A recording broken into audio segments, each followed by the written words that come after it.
हाँ, hello students, ये हमारा रिफ्रैक्शन ऑफ लाइट का थर्ड लेक्चर है। इसमें हम जो है वो आपका कल से जो थ्योरी कराई थी उसी को आगे हम कंटिन्यू करेंगे। तो पहले हम यहाँ पर दो न्यूमेरिकल लेते हैं आपका। आप लोगों ने क्रिटिकल एंगल पढ़ा था, तो उसी से रिलेटेड यहाँ पर समझने की कोशिश करें। जैसे मान लीजिए ये आपका यहाँ पर कोई वाटर है कुछ इसमें, और यहाँ पर एक बल्ब। इसमें दो तरह के क्वेश्चन आते हैं, ये हम बल्ब वाला दे रहे हैं। तो बल्ब से जो लाइट है, ऑब्जर्वर ऊपर है एयर में, और ये वाटर है। अभी इसका न्यूमेरिकल भी लेंगे। ये एयर है, ये वाटर है, और ऑब्जर्वर जो है वो यहाँ पर है। तो एक तो जो रे यहाँ से निकलेंगी तो रे डिफरेंट डायरेक्शन में चली जाएंगी, ठीक। जैसे ये रे सीधी चली गई। दूसरी रे जो है वो यहाँ से हमने इसको लिया है क्रिटिकल एंगल पर, यानी कि एंगल सी है। ओके, तो जब अगर ये एंगल क्रिटिकल एंगल होगा तो ये आपकी रे यहाँ से सीधी ऐसे चली जाएगी। ये रे यहाँ से स्टार्ट हुई, बल्ब से निकली, इधर गई, और ये सीधी ऐसे चली जाएगी। अगर क्रिटिकल एंगल से ज़्यादा एंगल पर होगा तो रे इसी डायरेक्शन में वापस आ जाएगी, और इससे अगर कम एंगल पर होगा तो ये रे दूसरे मीडियम में वापस चली जाएगी, ठीक। इसका मीनिंग ये है कि अगर क्रिटिकल एंगल से कम एंगल यहाँ पर होगा तो बाहर को लाइट दिखाई पड़ेगी। अगर क्रिटिकल एंगल से ये एंगल बड़ा होगा तो वहां पर लाइट नहीं दिखाई पड़ेगी, यानी उस पोर्शन में डार्क होगा। और ये चूंकि लेवल है, अगर ये रेडियस आर है, हाइट एच है, तो इस रेडियस आर का कैलकुलेशन करके हम यहाँ पर सरफेस एरिया निकाल सकते हैं कि जिस एरिया में लाइट जो है आपको ऑब्जर्व होगी, ऑब्जर्वर ऊपर है, ठीक है। कैसे निकलेगा? रेडियस निकाल कर फिर उसको हम पाई आर स्क्वायर कर लेंगे। तो इसमें दो फार्मूलों का न्यूमेरिकल में आप यूज करेंगे। एक तो म्यू या रिफ्रैक्टिव इंडेक्स को एन से भी लिखते हैं, mu is equal to 1/sin c। एक फार्मूला तो ये यूज करेंगे। sin c के बाद यहाँ से tan c निकाल लें, ट्रायंगल से निकल आएगा tan c। tan c क्या होगा? Perpendicular upon base. तो परपेंडिकुलर कितना है? r, और ये h होगा, ठीक। इससे हम रेडियस का कैलकुलेशन करेंगे पहले, h tan c, और फिर जब एरिया पूछा जाएगा तो पाई आर स्क्वायर कर देंगे। तो दो तरह के क्वेश्चन हैं कि कोई भी यहाँ पर बल्ब हो, उससे लाइट, ऑब्जर्वर ऊपर है और उसको कितने एरिया में लाइट आ रही है। दूसरा क्वेश्चन ऐसा भी आता है कि यहाँ पर फिश है नीचे, उसको बाहर का कितना एरिया दिखाई पड़ रहा है, क्योंकि इससे ज़्यादा एंगल पर जो रे जाएगी वो उसी मीडियम में वापस आ जाएगी, ठीक है। इसलिए इधर का पोर्शन उसको नहीं दिखाई पड़ेगा। ठीक इसी तरह से इधर भी होगा, ये वाला, ये भी आर, इधर भी लाइट ऐसे चली जाएगी, ये भी सी के इक्वल होगा, ठीक है ना। तो जो लाइट उसको ऑब्जर्व होगी वो केवल इतने एरिया में ऐसे, ये सर्कुलर बनेगा सरफेस के ऊपर। ये समझ गए होंगे आप बात यहाँ पर, कि जैसे मान लीजिए ये आपका सरफेस है, तो नीचे यहाँ पर ऑब्जर्व, यहाँ पर है लाइट, तो लाइट रे ऐसे जा रही है, ऐसे ऑब्लिक, और फिर हर एंगल पर होगी ऐसे। तो यहाँ पर एक सर्किल बनेगा स्पॉट लाइट का, ठीक है। तो वो लाइट के स्पॉट का हम लोगों के यहाँ रेडियस का कैलकुलेशन कराते हैं, एरिया का कैलकुलेशन कि कितना होगा। तो इसी से रिलेटेड हम एक क्वेश्चन लेते हैं। डायग्राम आपका वैसे वहाँ पर बना हुआ है, तो यहीं पर लिख दें नीचे क्वेश्चन लिखकर। इसमें हाइट जो हमने एच ली है, क्वेश्चन में हाइट गिवन है एच 7.07 सेंटीमीटर, ठीक है। डायग्राम से ही रिलेटेड है इसलिए डायरेक्ट हम नोट कर ले रहे हैं। और कंटेनर की जो वो दे रखी है रेडियस, वो 15 सेंटीमीटर है, ये वाली रेडियस, ये कैपिटल आर, ये 15 सेंटीमीटर दे रखी है, यानी कि कैपिटल आर 15 सेंटीमीटर है। और इसमें हाइट भी दे दी है, साथ में जो क्रिटिकल एंगल आपको मालूम है इसका, वो भी निकाल लेंगे। लिखिए, find the area of the water surface, find the area of the water surface which the light emerges in the air. Find the area of the water surface which क्या लिखा? Find the area of water surface through which लिखना, through which the light emerges in the air. Water का refractive index 4/3, a mu W 4/3। तो mu क्या होता है 1/sin c, तो sin c आपका 3/4 आ गया। ठीक है, अब tan c निकालना पड़ेगा। जैसे हमने अभी फार्मूला लिखा है, तो tan c is equal to ये परपेंडिकुलर r और ये बेस h, r/h, तो r is equal to h tan c। यहाँ पर आप डायग्राम बनाकर, ये अगर c है तो sin c परपेंडिकुलर 3/हाइपोटेनस, और इसकी वैल्यू आप निकाल लें 16 माइनस 9 यानी √7, तो tan c कितना हो गया 3/√7। अब radius r is equal to h आपको गिवन है 7, इस कैपिटल R का यहाँ गिवन है, कोई काम नहीं आएगा, ये 7 हो गया। tan c की वैल्यू 3/√7, तो ये 3√7 आ गया, सेंटीमीटर में ही निकाल लिया है। अब एरिया, तो एरिया कितना होगा πr², पाई की वैल्यू 22/7 वहाँ सजेस्ट की गई है, इसका स्क्वायर कर दें r इंटू 7, ये दोनों कैंसिल हो गए और हमारा यहाँ पर एरिया आ गया 198 सेंटीमीटर स्क्वायर, 198 सेंटीमीटर स्क्वायर। तो समझ गए होंगे आप, इसमें कैलकुलेशन जो है, इसमें दो तरह के क्वेश्चन हैं, एक फिश वाले हैं और एक ये क्वेश्चन होते हैं बल्ब वाले, और बोर्ड के लिए इंपॉर्टेंट क्वेश्चन है, ध्यान रखना।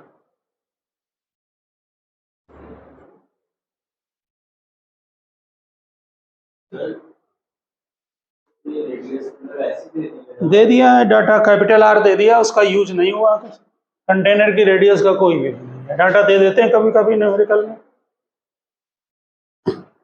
अब फार्मूला में नहीं लग रहा है कोई डाटा, तो उसको जबरदस्ती तो रखा नहीं जाएगा, हटा नहीं है। अच्छा, एक न्यूमेरिकल हम जो आपको रियल डेप्थ और अपरेंट डेप्थ वाला है वो भी ले रहे हैं यहाँ पर, और बहुत सिंपल न्यूमेरिकल हैं इस चैप्टर के, आप उनको कैलकुलेट कर लेंगे।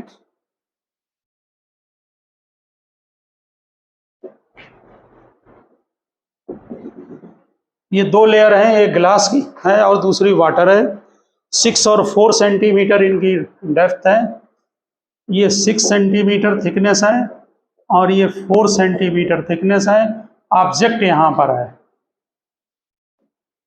ठीक है। ग्लास और वाटर का म्यू आपको वैसे लर्न भी होना चाहिए, ग्लास का 3/2 और वाटर का 4/3, ग्लास 3/2 और वाटर 4/3।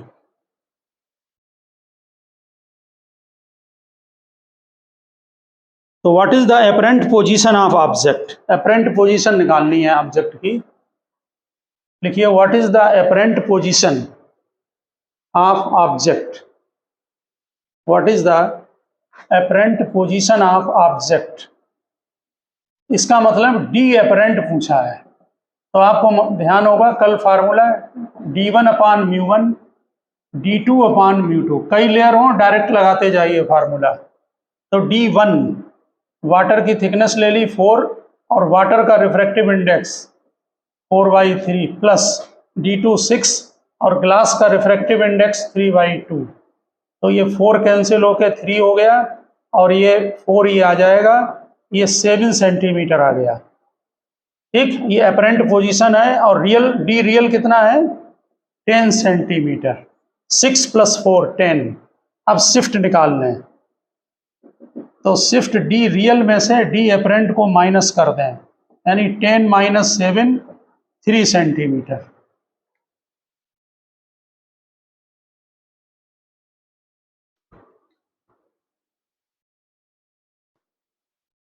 इस तरह से कोई भी न्यूमेरिकल आए, आप कितनी भी लेयर दी हो, शिफ्ट पूछा जाए, अपरेंट को पूछा जाए, D real minus D apparent, ठीक है। डी अपरेंट जो है वो आपका 7 है और वो आपका 10 है।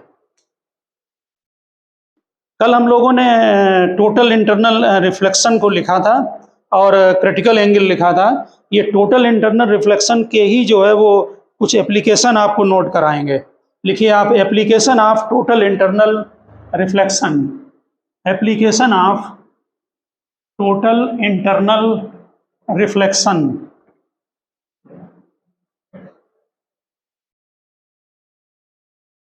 एप्लीकेशन ऑफ टोटल इंटरनल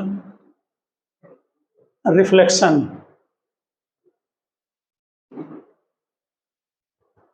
लिखिए number 1 reflecting prism, reflecting prism bracket में लिखा है totally reflecting glass prism, totally reflecting glass prism.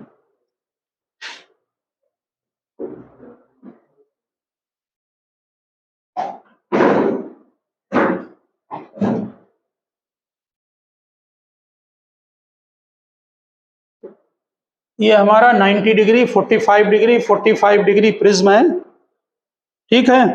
और ग्लास का जो क्रिटिकल एंगल होता है वो आप ध्यान रखें वो 42 डिग्री के नियरली होता है। तो यहाँ से जब कोई ऐसे रेज जाएगी तो यहाँ पर चेक करें, यहाँ से आप जब नॉर्मल डालेंगे तो ये एंगल 45 है, ये 90 होगा, ये 45 होगा, तो ये भी 45। इसका मीनिंग है कि ये क्रिटिकल एंगल से बड़ा है, लार्ज है। तो लाइट जो है वो उसी मीडियम में टोटल रिफ्लेक्टेड बैक हो जाएगी, ये वापस आ गई। और यहाँ पर भी एंगल जो आएगा वो भी आपका 42 से बड़ा होगा, तो यहाँ से लाइट रिवर्स हो गई। ठीक इसी तरह से ये हमने रेज मान लीजिए आपका x ली, तो x डेस यहाँ आ गई। अब दूसरी रेज ले रहे हैं, ये हमने y ली रेज, ये यहाँ से रिफ्लेक्ट होके यहाँ आएगी वापस, और इससे रिफ्लेक्ट होके इधर पहुँच गई, ये y रेज। देखिए जो ऊपर वाली रेज थी वो नीचे हो गई, इन्वर्जन पलट गई है। ये 180 डिग्री का यहाँ पर फेज चेंज हो जाता है, यानी वापस आ जाती है 180 डिग्री से, यानी इसको कहेंगे टर्निंग थ्रो 180 डिग्री। आप डायग्राम बनाकर नीचे नोट कर दें, turning through 180 degree with inversion, turning through 180 degree with inversion.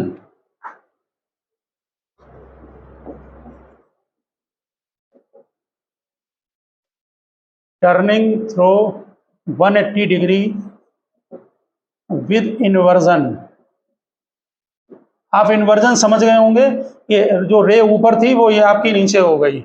यहाँ पर कोई अगर आप बॉडी रखेंगे, जैसे ये पेन है, इस तरह से होगा तो ये पलट के ऐसे हो जाएगा, इन्वर्जन हो जाएगा, ठीक है ना। इसमें इसको हम इरेक्टिंग प्रिज्म भी कहते हैं, इरेक्टिंग प्रिज्म।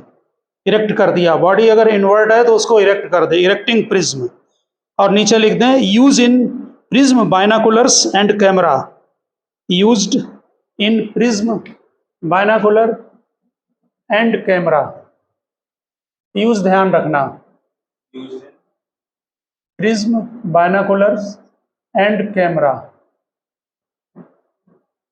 ये देखिए फिर 90 डिग्री, 45 और 45 डिग्री, ये हमने प्रिज्म ले लिया, इसमें ये रेज आ रही है सीधे।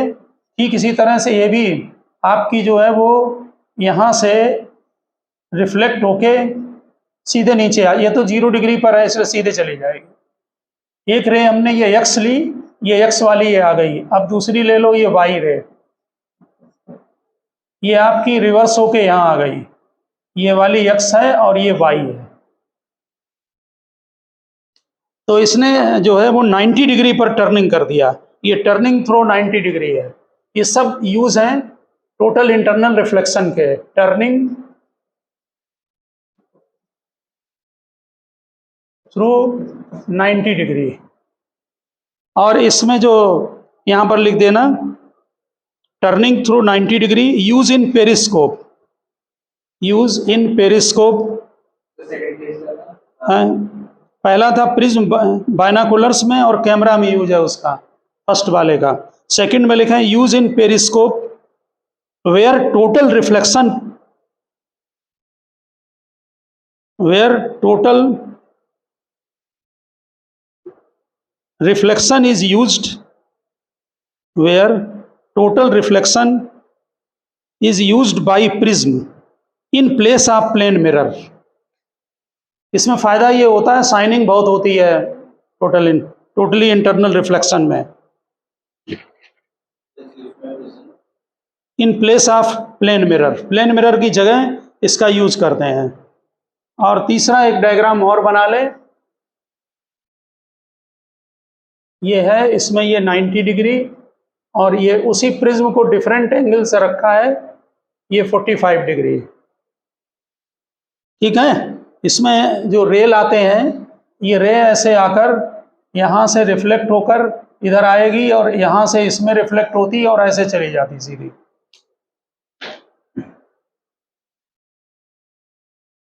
और एक रे और ले लें, ये रेड कलर से हम दिखा रहे हैं, ये यहाँ से रिफ्लेक्ट होकर इस सरफेस पर और इससे यहाँ पहुँचेगी और इधर चली गई, ये भी पलट गई। जो ये यक्स है वो नीचे यहाँ यक्स डैश आ गई, ये वाई है, ये ऊपर वाई डैश पहुँच गई। जो थर्ड डायग्राम में लिख देना इन्वर्जन विदाउट डेविएशन, और स्लाइड प्रोजेक्टर में यूज है इन्वर्जन विदाउट डेविएशन। इन्वर्जन हो गया उसमें भी, लेकिन डेविएशन नहीं हुआ है, इन्वर्जन विदाउट डेविएशन। सेकंड बना लिया।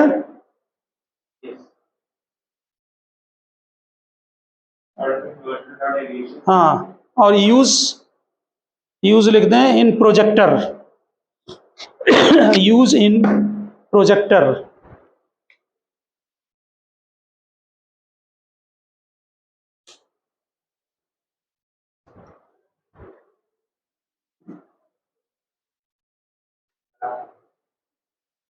नेक्स्ट आप हेडिंग डालें ऑप्टिकल फाइबर, ऑप्टिकल फाइबर।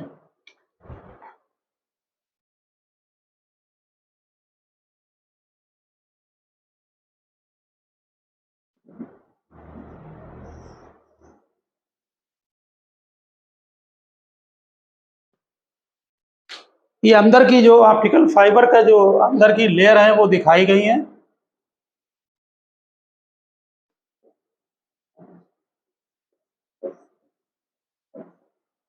तीन लेयर हैं अंदर। तो फर्स्ट जो लेयर है, अंदर वाली लेयर है, वो कोर कहते हैं उसको, और हाई क्वालिटी ग्लास, सिलिका या प्लास्टिक यूज करते हैं इसको कोर।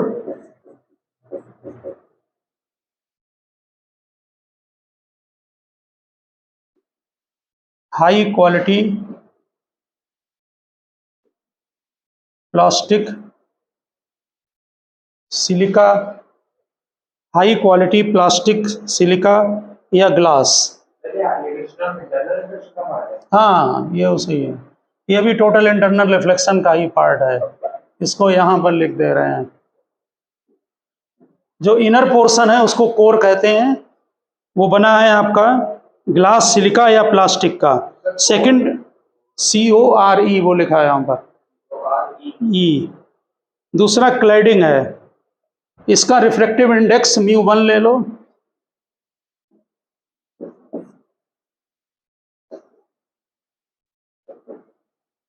क्लैडिंग, इसका रिफ्रैक्टिव इंडेक्स μ2।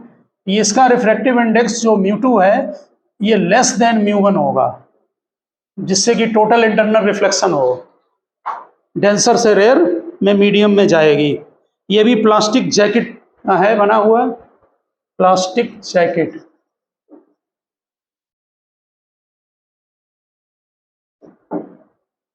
ठीक, और तीसरी जो लेयर है ऊपर वाली वो सेफ्टी पर्पज से है, उसे हम बफर कोटिंग बोलते हैं और फॉर सेफ्टी एंड स्ट्रेंथ के लिए है।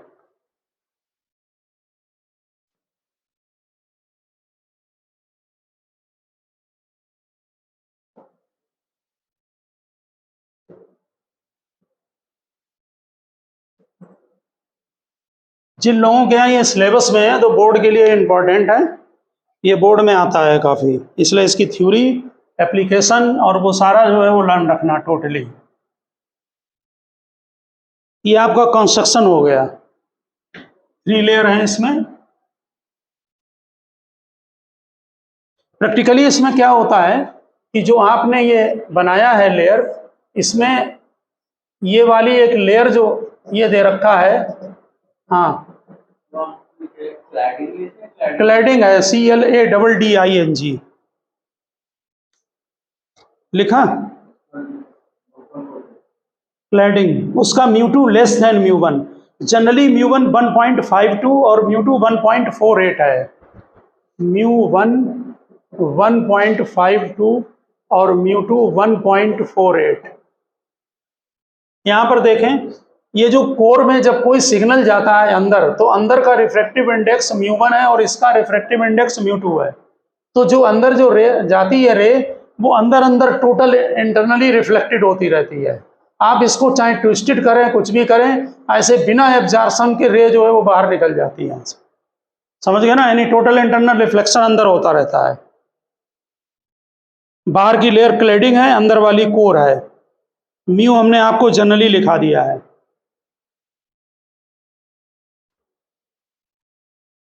बना लिए डायग्राम?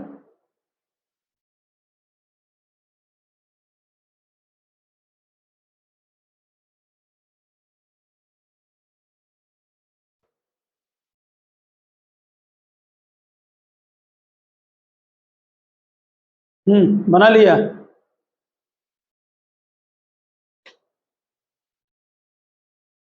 नेक्स्ट में आप वर्किंग लिखें। हाँ, ये दो लेयर बना लें। ये ऊपर ये यही डायग्राम है। अंदर वाला पोर्शन ये कोर है, बाहर क्लैडिंग है। लाइट अंदर जाएगी, अंदर अंदर रिफ्लेक्ट होके ये बाहर निकल जाएगी।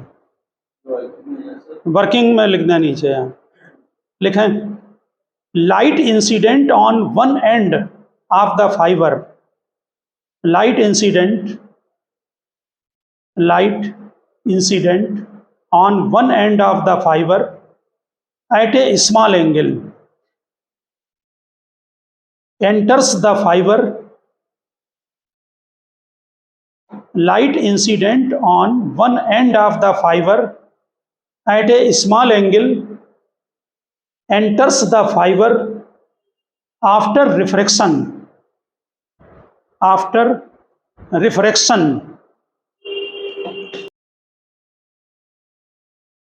Light incident on one end of the fiber at a small angle enters the fiber after refraction and strikes the core.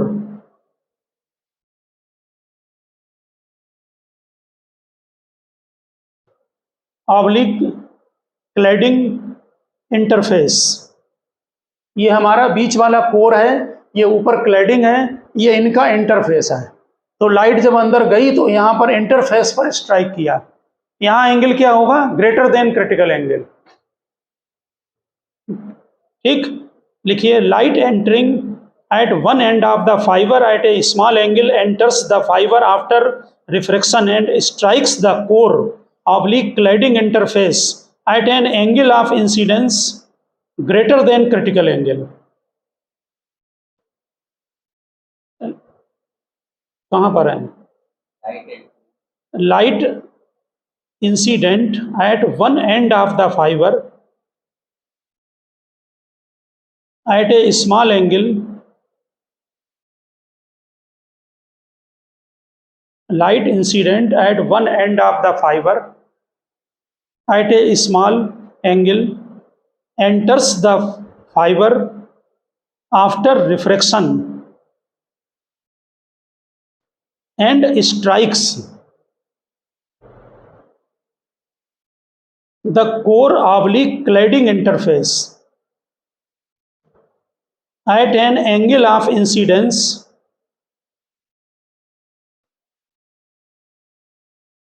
greater than critical angle and is reflected back into the core and is reflected back into the core। ये वाली core हो गई, ये cladding हो गई। Light ये enter करेगी, ये इंटरफेस है, इससे रिफ्लेक्ट होके वापस आ जाएगी, क्योंकि यहाँ पर जो एंगल है वो ग्रेटर देन क्रिटिकल एंगल है। ठीक, नेक्स्ट लिखें, light reflected back into the core। Light travels inside the optical fiber। Hence light travel inside the optical fiber along a zigzag path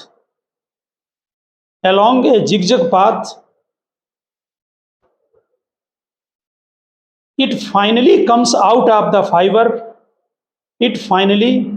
comes out of the fiber at the other end.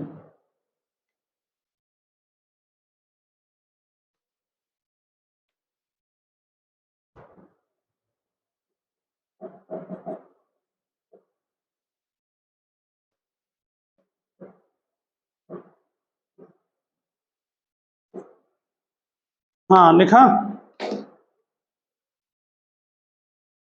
at the other end, even if the fiber is bent or twisted, even if fiber is bent or twisted in any form, even if fiber is bent or twisted in any form,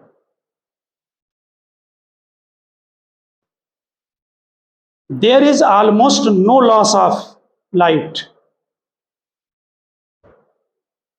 due to absorption. There is almost no loss of light due to absorption.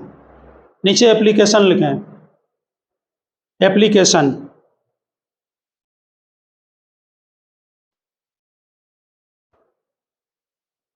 लिखिए number 1, देखिए optical fibres are used to transmit light. Optical fibres are used to transmit light without loss of intensity over long distance, without loss of intensity over long distance. Second point लिखें,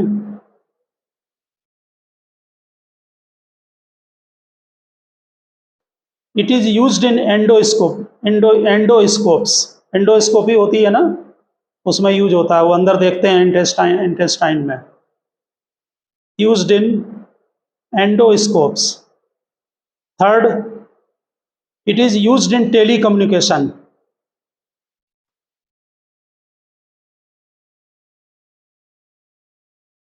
last लिखें, used in measuring the blood flow in the heart, used in measuring the blood flow in the heart,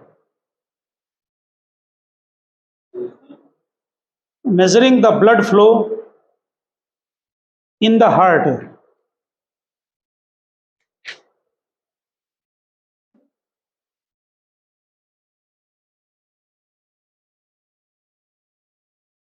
हाँ, इसके अलावा ये बात ध्यान रखना, आप लोगों के यहाँ ऑप्टिकल फाइबर के अलावा अगर सिलेबस में है तो जो डायमंड की शाइनिंग होती है, ब्रिलियंस ऑफ डायमंड, वो भी इसी की वजह से है, ठीक है ना। उसका क्रिटिकल एंगल बहुत कम होता है। और इसके अलावा आपने मिराज पढ़ा होगा कि जो डिज़र्ट होते हैं उसमें बहुत दूर जो ट्री वगैरह होते हैं वो आपको जो दूर से दिखते हैं तो वहाँ पर ऐसा लगता है कि जैसे उस जगह पर वाटर हो।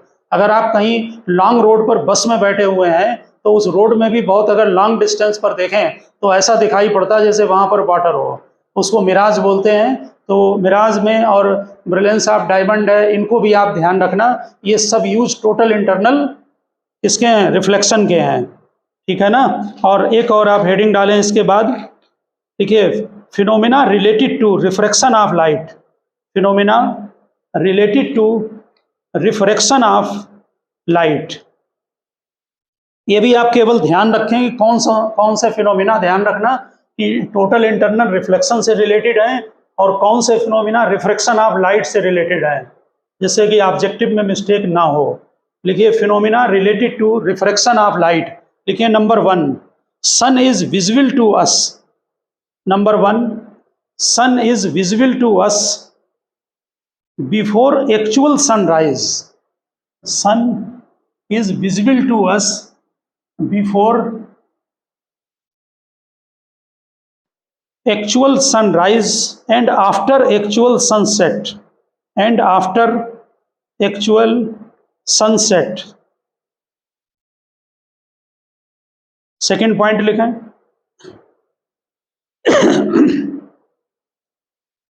Bending of an emerged portion of an object. आपने वाटर में देखा होगा, किसी रॉड को अगर वाटर में डाल दो तो जिस जगह वो वाटर में डिप होती है वहाँ पर वो बेंड दिखाई पड़ती है, वो भी रिफ्रैक्शन की वजह से है। क्योंकि लाइट अंदर से आ रही है डेंसर से रेयर में। देखिए, bending of an emerged portion of an object. Third लिखें, visibility of two images, visibility of two images of an object floating inside water, visibility of two images of an object floating inside water। Next लिखें point, twinkling of stars. Stars से जो raise आती हैं, ठीक, वो refraction की वजह से उनमें जो है वाइब्रेशन जैसे दिखाई पड़ते हैं, ट्विंकलिंग ऑफ स्टार। नेक्स्ट लिखें, oval shape of sun, oval shape of sun at the time of, oval shape of sun at the time of sunset और सनराइज।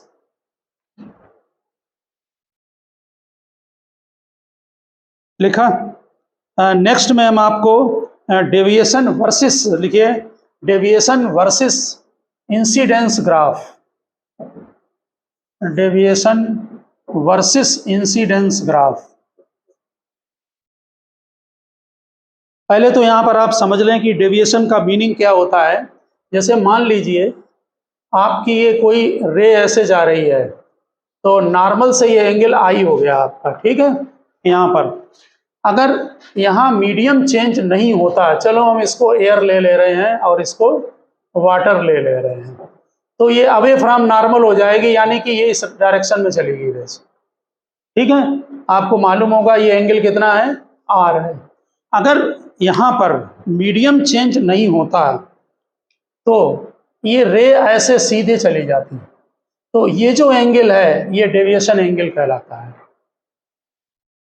ठीक। यहां पर देख लें, ये एंगल आई है, ये रे हम सीधी ले गए हैं, यानी ये एंगल भी आई होगा, ये दोनों, ठीक। तो डेविएशन कितना हो गया, आर माइनस आई, और ये टोटल एंगल आर है, ये डेविएशन कहलाता है आपका।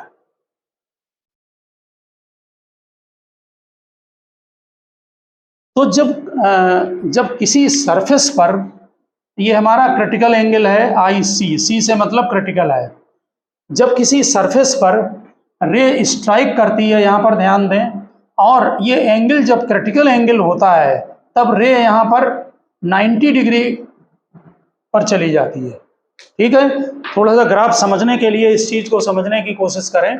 पहले तो डेविएशन ये होगा, लेकिन जब इंसिडेंस एंगल को आप इंक्रीज करेंगे और ये क्रिटिकल एंगल के इक्वल होगा, तब ये 90 डिग्री पर होगा। उस समय जो डेविएशन होगा, चेक करें, वो यहाँ पर ये आई सी है, तो ये π/2 माइनस आई सी हो गया। ग्राफ को ठीक से समझना, ये 90 डिग्री टोटल, इसमें से आई सी निकाल दें, डेविएशन π/2 माइनस आई सी हो गया, ठीक है ना। और लेकिन इसके जस्ट पहले डेविएशन ये रहेगा, ठीक। इसके बाद जरा ध्यान देना, जैसे ही एंगल आपका क्रिटिकल एंगल से बड़ा होगा, यानी अब आई ग्रेटर देन आई सी है, तो light total internally reflected back हो जाएगी। इसमें डेविएशन क्या होगा, अगर ये एंगल आपका आई है, ध्यान देना, तो ये भी आई होता, क्योंकि आई और आर दोनों इक्वल होते हैं। इस समय रे ऐसे जाती, तब ये डेविएशन होगा, और ये डेविएशन π-2 आई होगा। चेक कर लें, ये टोटल एंगल पाई, ये आई और ये आई मिलकर 2 आई, तो डेविएशन ये हुआ। आप डेविएशन का मीनिंग समझ गए होंगे क्या है, कितनी रेट जो है वो डेविएट हो गई। तो जस्ट क्रिटिकल एंगल पर, ये क्रिटिकल एंगल है, इस पर डेविएशन कितना है, π/2 माइनस आई सी है। यहां पर हम लिख रहे हैं π/2 माइनस आई सी, आई सी मतलब क्रिटिकल एंगल, ठीक।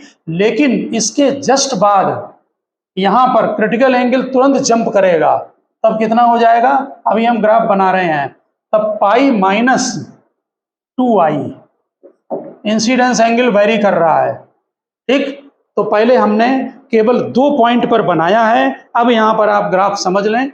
ये ग्राफ यहाँ पर ऐसे आएगा और इसके बाद जंप करके फिर ये सीधे डाउन होने लगेगा, और लास्ट एंगल π/2। क्यों, जरा डायग्राम पर चेक करें। ये IC जो है, अगर इसको आप इंक्रीज करते हैं, देखें नहीं समझ में नहीं आएगा, ये IC अगर इंक्रीज करते हैं तो मैक्सिमम कहाँ तक होगा, 90 तक। ये एंगल जो आप आई बना रहे हैं यहाँ पर I, ये एंगल मैक्सिमम, ये रह गई और आगे इंक्रीज करो तो मैक्सिमम एंगल 90 होगा, इसलिए ग्राफ 90 तक जाएगा, π/2 तक। समझ गए ना। ये बाद में जब टोटल इंटरनली रिफ्लेक्टेड बैक हो जाएगा तो π-2i में जैसे जैसे I को इंक्रीज करेंगे ये वैल्यू डिक्रीज होगी, π-2i, ठीक। और यहाँ डिक्रीज होने के कारण ये ग्राफ ऐसे बनेगा, होना भी चाहिए। यहाँ पर देखें, अगर आप जस्ट 90 के पास ले आएंगे तो ये यहाँ पर सीधे रे ऐसे चली जाएगी, समझ रहे ना, और सीधी कर देंगे तो बिल्कुल जीरो हो जाएगा, डेविएशन सीधी चली जाएगी। तो इसलिए π/2 पर डेविएशन जीरो हो जाएगा। क्रिटिकल एंगल पर डेविएशन इतना है, लेकिन इसके जस्ट क्रॉस करेंगे तो डेविएशन जो है टोटल इंटरनल रिफ्लेक्शन हो गया, डेविएशन π-2i हो जाएगा। तो रिफ्रैक्शन के केस में जब सीट प्लेन होती है उस समय ये जो ग्राफ है ये डेविएशन वर्सेस इंसिडेंस एंगल है। आ रही बात समझ में, ठीक, डेविएशन वर्सेस इंसिडेंस एंगल।